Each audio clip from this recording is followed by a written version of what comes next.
To hide apps on OnePlus 13, first we need to open a settings on our device, scroll down, looking for security and privacy. Scroll down again all the way to the bottom and find hide apps. Click on it and then you will need to perform a quick setup and choose between two options, hide it in your app drawer or hide it in your dial pad.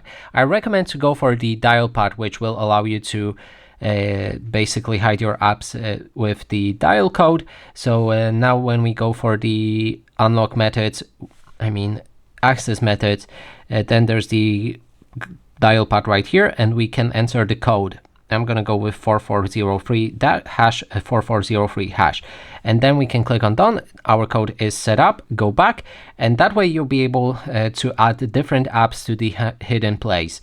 So we can go with something like camera, calendar, and assistant. And now if we move to the dial pad on our phone and type in this number hash 4403 hash, then it will open hidden apps on our device.